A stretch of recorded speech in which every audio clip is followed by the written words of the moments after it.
relationships are challenging. I get it. I know that experience. In fact, there may be some days you'll even say to yourself, maybe we should just get a divorce.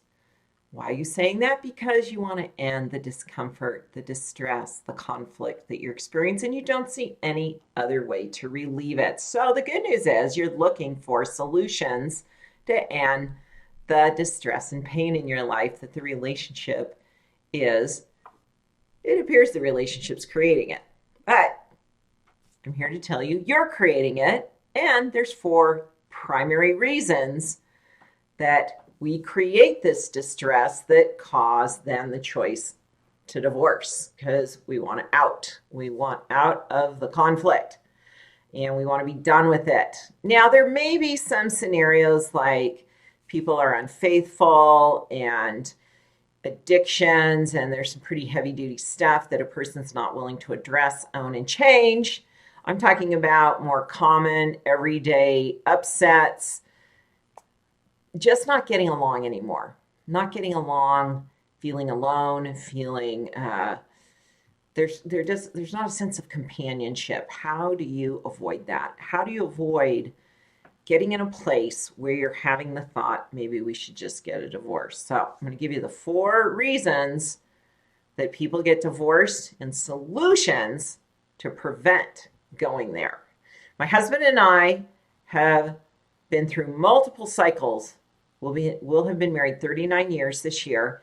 And in the past, we haven't done this for at least 5 or 6 years now, but prior to that, we would go through these cycles of the maybe we should just get a divorce phase because things were so hard and challenging. We stuck it out. We've learned, we've grown, and we have the best relationship we've ever had. And we used every one of these resources. Every one of them we employed. The number one reason people get a divorce is their needs are not being met. Their false expectations of what they think the other person should be doing, but they're expecting it. And then they feel frustrated, let down. They blame their partners. We judge each other. How many times do you give corrective feedback? That it's so common now, you don't even know you're doing it, where you're telling them to do something else or what they're doing you don't like. And there's a lot of exchange on the negative side of things. So these false expectations actually come into play when you don't understand each other very well. And you're seeing the world through your lens and your filter and expecting your partner to be more like you. What corrects that? You'll find that in this book. It's just my nature. This is where I teach, and you can also find this information online at caroltuttle.com. I have a free course that teaches you my system of energy profiling. There are 4 types of natural expression that are a deep innate quality in every human being. We lead with a dominant expression of one of the 4 types. This information alone completely flipped my relationship with my husband.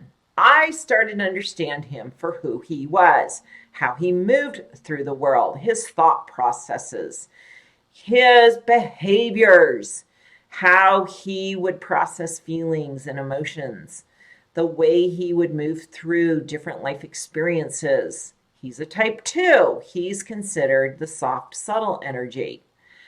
I'm a type 3. He started to understand that I'm a swift, dynamic, more of an extrovert than him, more of a go-getter than him. I stopped saying to him, you need to just go for it. And he stopped saying to me, calm down, you need to settle down. We started to see each other for who we are and support each other. That was just like 80% of our relationship improved just by having this information.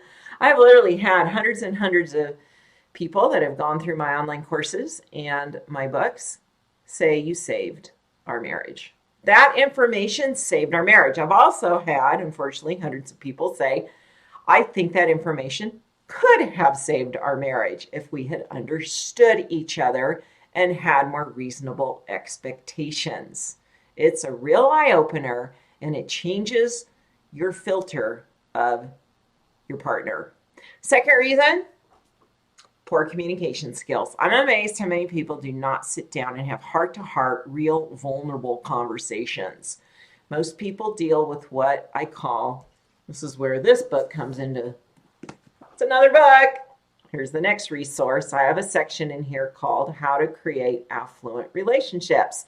I teach you my top 10 communication skills. One of them is learning how to listen, truly listen from a place of empathy. That's not a new skill set, but very few people have learned it. We let our emotions hijack our ability to listen, and we need to be heard more than we're willing to listen when we're processing emotional energy. So one of the tips is don't try and talk things out when you're emotionally charged, when your brain is filled with emotion. It's not going to be productive. So don't try and work it out till you're both settled down, you're emotionally balanced, and you're able to come from a mature, proactive place. Communication skills is huge. People that divorce are not communicating well. They're triggering each other. They're blaming each other. They're at odds with each other. And communication skills are key to supporting a healthy relationship. Those go hand in hand for me, knowing your energy type and your partners and knowing how to communicate. In fact, in my lifestyle, at dressingyourtruth.com/lifestyle, I have a course that you get with your lifestyle membership called the Rewarding Communications Course. You learn to communicate based on energy types. And it's beautifully successful. There have been thousands of people that have taken that course with huge benefits. So communication, number 2 reason.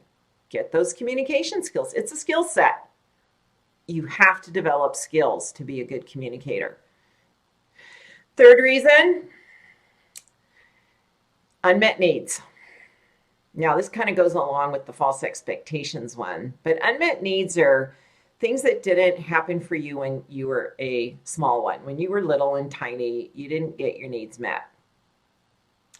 And as a result, you're wanting your partner now to make up the difference. They become the surrogate mom or dad, and it's the biggest cause of codependency. We play out different roles, processes. We try and get those needs met through passive-aggressive ways. We feel let down. We feel like we even say things like, you're not meeting my needs. Well, my husband and I had that conversation way too many times, and we get in many, many arguments. And, you hear anything from, well, I'm not your mother, and I'm not your father, and blah, blah, blah. But we finally realized that it's our job to make sure our own needs are met and that we can enroll our partner to support us in that function rather than hooking on them that it's up to them to be the one responsible for that. So we learn to be proactive with that. Where you learn that, what's the resource? healwithcarol.com. I have a 4-week healing plan that will take you through daily and weekly practices and healing sessions to heal your unmet needs from your childhood. And I teach you how to start meeting your own needs so you can then get the support of your companion without them feeling the drain and the dredge of you needing them to show up a different way. That's where it doesn't work, when they feel that pull. You need to do this for me. I need you to be this way for me. I need you to say this to me. I need you to touch me this way. That needy pull. Nobody responds favorably to that. So go to healwithcarol.com and do the 4-week healing plan for your childhood wounds. Number 4, replaying unhealthy patterns. How many of you have had that experience where it's like, here we go again, same argument, same back and forth, and we should just record this and play the recording, and we could go to a movie or something while we're playing the recording? Why does that happen? Why do we fall prey to that over and over and over? Well, it's because of the 3 ones I just mentioned. False expectations by misunderstanding each other's natures, not understanding each other's natures, poor communication skills, so you can't work things out, and neediness. Neediness. So now you replay the same pattern over and over and over. We're going back to this resource, the section on how to create an affluent relationship. Section 6. They take you through a 1 week experience to shift your relationship. You don't even have to have your partner involved. You can shift your relationship as a one-sided participant. It will shift both of you. You'd be amazed the power you have to shift the whole relationship by you showing up and choosing that. So you don't have to go away from this video going, well, that'd be nice if my spouse would do it, or my boyfriend, or my girlfriend, but they won't. No, no, no. Do it yourself, and you're going to be the alchemist of your relationship, and they're going to start changing right before your eyes, and you're going to go, oh my goodness, they're like a whole different person. You change the energetic dance, they'll change the way they dance with you. Thanks for watching. Like this video if you found it helpful, which I think you have, and share in a comment, an aha, an insight, or a question you may have. Thanks for subscribing, and share this with someone that could use this support today. Share the video with someone that's challenged by their relationship so they can become proactive in making things better in their life. Thanks for helping heal the planet by healing yourself, because that's where it starts.